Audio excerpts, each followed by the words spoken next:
Porque senão não tem civilização. Todo mundo pega todo mundo se mata, todo mundo se destrói. Então você tem que reprimir o sujeito e no contrato social está escrito lá, metaforicamente, você não vai poder nunca fazer tudo o que quer. E pior, se fizer, não vai ficar satisfeito.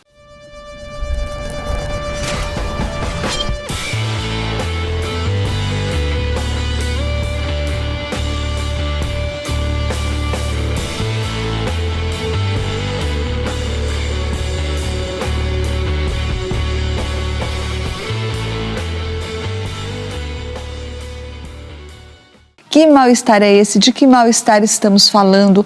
Dá exemplos, por favor, objetivos disso. Bom, então acho que vale a pena lembrar que mal-estar virou uma categoria de análise sociológica.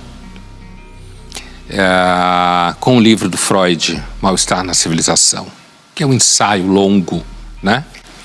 Ele escreve lá, então, 1929, 1930, o ensaio Mal-estar na Civilização, que é sem dúvida nenhuma um dos maiores textos do século XX, né? Em que ele define o mal-estar na civilização como a civilização está fincada na repressão do desejo. Está fincada na repressão, começa com o Édipo, a famosa história do romance familiar, como se fala em psicanálise, o desejo pela mãe e tal, pelo pai, aquela história toda. Então ali o Freud coloca a questão de que ele suspeitava de que a felicidade não faz parte dos planos da criação. Ou seja, ser civilizado implica em você viver num constante mal-estar. E não tem outra opção, não tem opção em que você não tem mal-estar e é civilizado. Se você não é civilizado e tem mal-estar, você está pior do que quem é civilizado e tem mal-estar. Então, começou aí a se usar a expressão mal-estar como uma expressão que se refere a um estado de espírito social, tá? Já no começo do século XXI, Bauman retoma essa ideia, não que não tenha se retomado antes, mas ele retoma essa ideia no livro dele Mal-estar na Pós-Modernidade, em que ele vai dizer que há um mal-estar, então, para ele naquele momento, diferente do mal-estar na época do Freud, que era uma repressão do desejo em nome de uma segurança familiar e social, Bauman lendo Freud. E o Bauman vai dizer que o mal-estar naquele momento era o mal-estar de uma excessiva liberdade. Que mal-estar é esse? Como é que ele se expressa? Que tipo de sentimento você se refere? Então. Angústia? Então.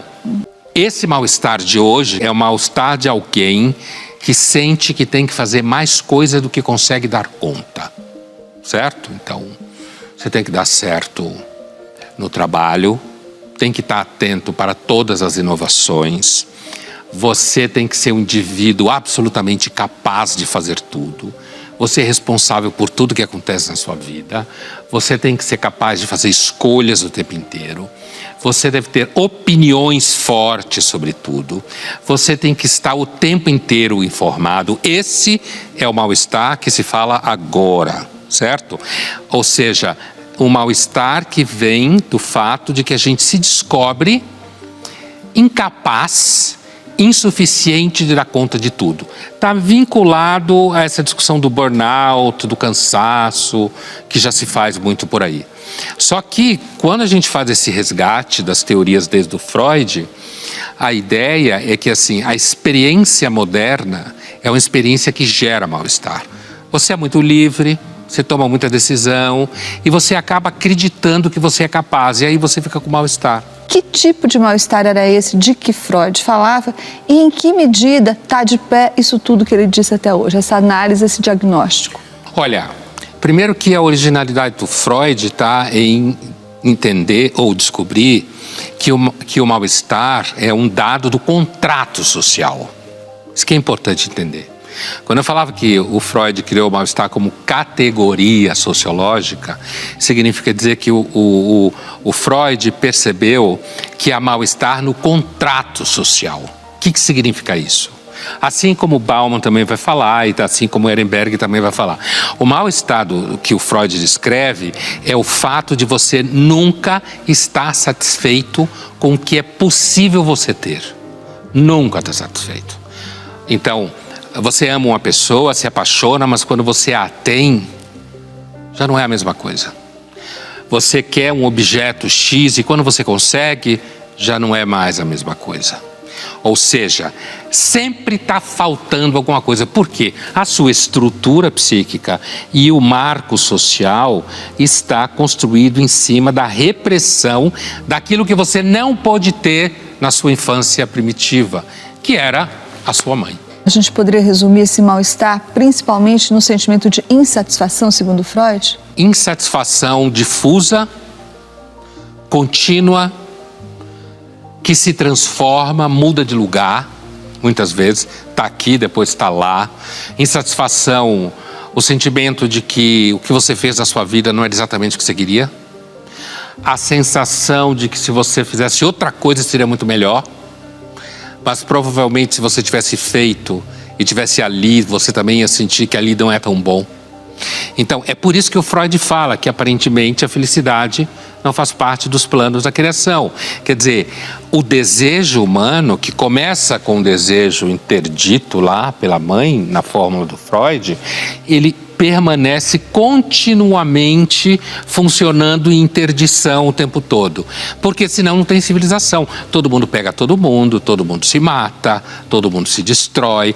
Então você tem que reprimir o sujeito e no contrato social está escrito lá, metaforicamente, você não vai poder nunca fazer tudo o que quer. E pior, se fizer, não vai ficar satisfeito. Depois veio o sociólogo polonês Zygmunt Bauman e disse que a causa na contemporaneidade não seria mais a repressão ao desejo. A causa do mal-estar na contemporaneidade seria quase o seu contrário, a liberdade e o fato de que a gente não sabe mais o que fazer com ela. O que ele quis dizer com isso? É porque o Bauman, ele parte do texto do Freud, né? E ele identifica que o mal-estar, então, o que ele chama de modernidade sólida, né? O mal-estar ali seria porque o desejo é reprimido em troca de uma vida segura e normatizada, certo? Na medida em que você tem regras em que você não pode transar, digamos, com quem não pode, certo? Você não pode fazer tudo o que você quer, você fica insatisfeito, mas em troca, nos termos do Bauman, você ganha em segurança. Você ganha uma vida, de certa forma, previsível, em que as pessoas fazem o que quer dentro das normas. No caso do mal-estar na pós-modernidade, o que o Bauman quer dizer é que o mal-estar agora, ou naquele momento, no começo do século XXI, estaria associado a você ter rompido com uma série de regras, né? Então, você não está mais na sociedade vitoriana, como se falava, que foi onde o Freud teria construído essa teoria, apesar de ter publicado depois. Você agora estaria numa sociedade pós-contracultura, em que é proibido proibir, certo? Em que todo mundo faz o que quer e, portanto, não há mais repressão do desejo. O desejo é livre. E aí o Bauman vai dizer que o mal-estar surge justamente devido ao fato de que você é livre para nada. O contrato social agora é o seguinte: vá e faça. Vá e realize seu desejo. Se você não realizar o seu desejo, o problema está em você.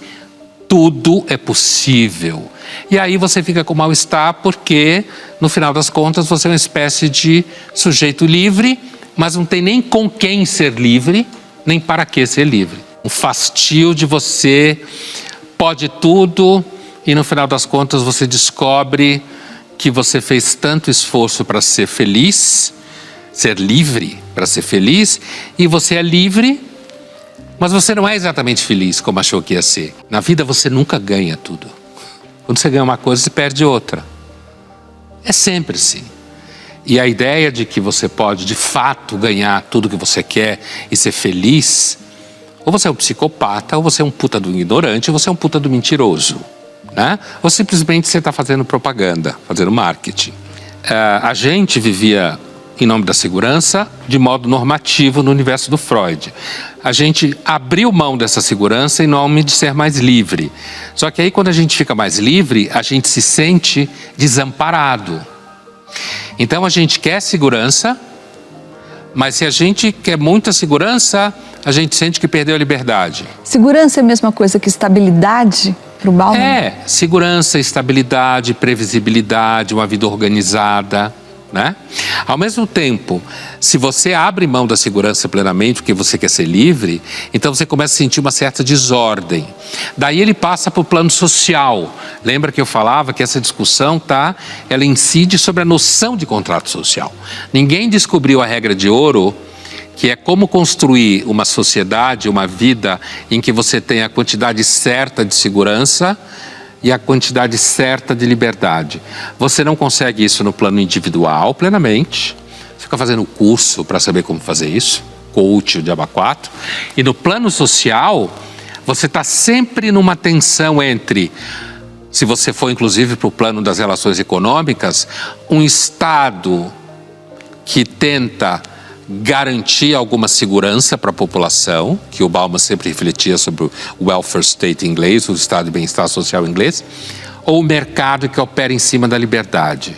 Quer dizer, a gente nunca sabe exatamente como colocar uma coisa do lado da outra. Tá sempre, o ponto nunca é claro, nunca tem equilíbrio. E na vida pessoal também, né?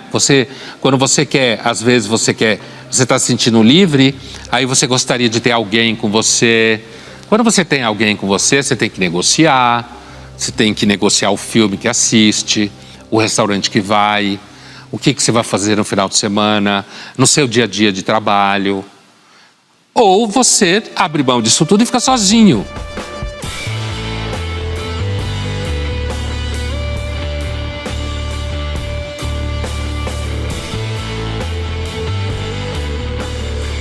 O que dizer para uma mulher para conquistar ela?